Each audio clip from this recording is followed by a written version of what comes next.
First up, we are joined by Emily Sams. Emily, first home playoff match coming up Friday night against the Chicago Red Stars. What's the feeling of the group headed into that kind of matchup, and what kind of game do you expect? Yeah, I think we're all so excited. I mean, first time in a long time for Orlando, and to continue this amazing season that we've had. We're really excited to be back at home in front of our fans. And Chicago's a good opponent. Obviously, they have a lot of dangerous forwards in Swanson and Schlegel and Joseph and stuff like that. But we're excited. I think it's a good matchup for us. Great. Go ahead, Austin. It's been a while since you guys played Chicago here. Very beginning of the season. Obviously, both teams are kind of very different now.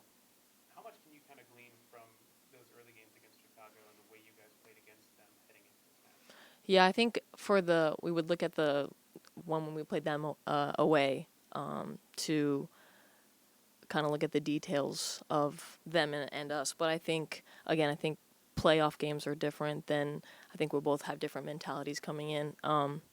So just taking it as, one game at a time, but taking it as a fresh game, and that they're probably going to come out on fire trying to, get transition and in behind and, use their speed up top. So I think just being aware of that, and also knowing that, I mean, we're at home, we're in front of our fans, we're in control of, the environment and things like that. So definitely taking those advantages in the game with us.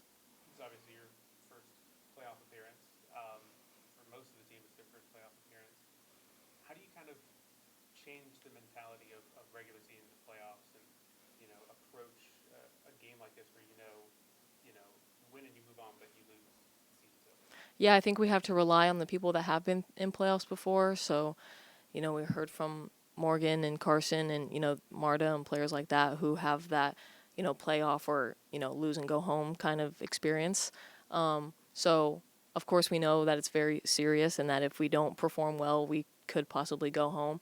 But also knowing that, Chicago's in the same boat. And I think they're coming again to our environment. They're, you know, in front of our fans where, again, we can control those things and just know that we're the better team and that we can, if we play our best and play up to the standard that we want to, that we'll be the ones happy at the end of the game. For you personally, like you obviously had kind of similar experiences with the NCAA tournament, Florida State. Mm-hmm. How much can you kind of take away from that and just the run you guys had when you were there to kind of take into a similar mentality here? Yeah, I think one thing from college that I've learned is at the beginning of the season, we would say we're going to win the national championship. Like that's what our mindset is always towards, and that's what we're always working to throughout the whole season.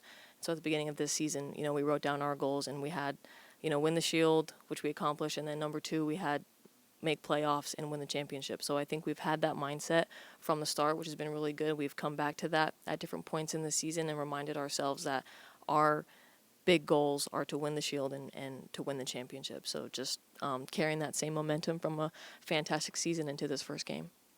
Kind of talking about towards the end of the season after winning the Shield, you kind of dropped a couple games, picked it up back against Seattle. What do you kind of feel that in those last three games you kind of learned more, obviously facing adversity really for the first time this season, that you can kind of take into these games? Yeah, I think it was a good test for us to see our reaction after losing against Portland and Gotham. I think what we did this season was freaking incredible. So I think the fact that we, lost two games, okay, I mean, it's insane that we went that far without losing a game. So just, yeah, just to feel that feeling of losing and to not get points, I think we all, felt that disappointment, and we can take that forward and know that we don't want to feel like that in this tournament. Seth was kind of talking after last game about the two goals you conceded against Seattle and how they were kind of things that you guys could control. What have you kind of seen just from watching film back on that and heading into a game like this where mistakes can cost so much to kind of rectify those mistakes? Yeah, I mean, we're most vulnerable right after we score, and that happened right off the kickoff. We got scored on. So just, we talked about collecting ourselves after we score, slowing down, the celebrations, and making sure everyone's like ready to go once that kickoff starts. And then I think it's just in the details. I mean, they made two goals out of nothing. So I think just really focus on those details and those, when we're vulnerable after goals or, set pieces, throw-ins, things like that. So just to be switched on. Two in the chat here. First one, end of year words are starting to go out, and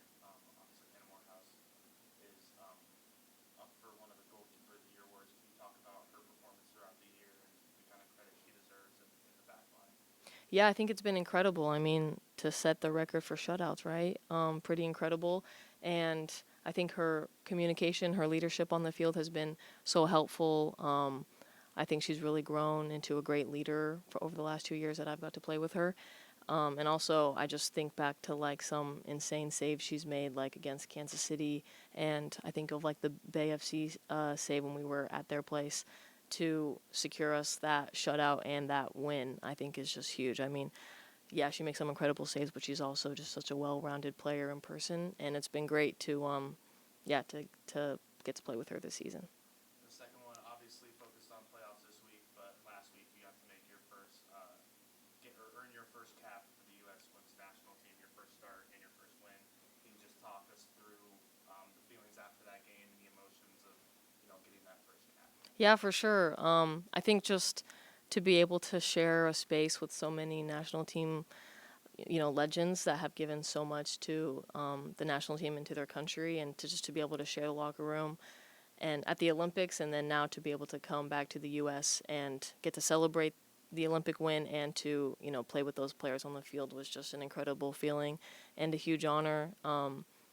Yeah, the Olympics was just unreal. So to be able to, again, take the field with them and to be able to celebrate and yeah, Mal's 100th game was, or celebration for her 100th game was that game. So then to be able to win and just see the joy for her and for everybody really, and yeah, it was just a lot of fun, and I can't wait to hopefully go back.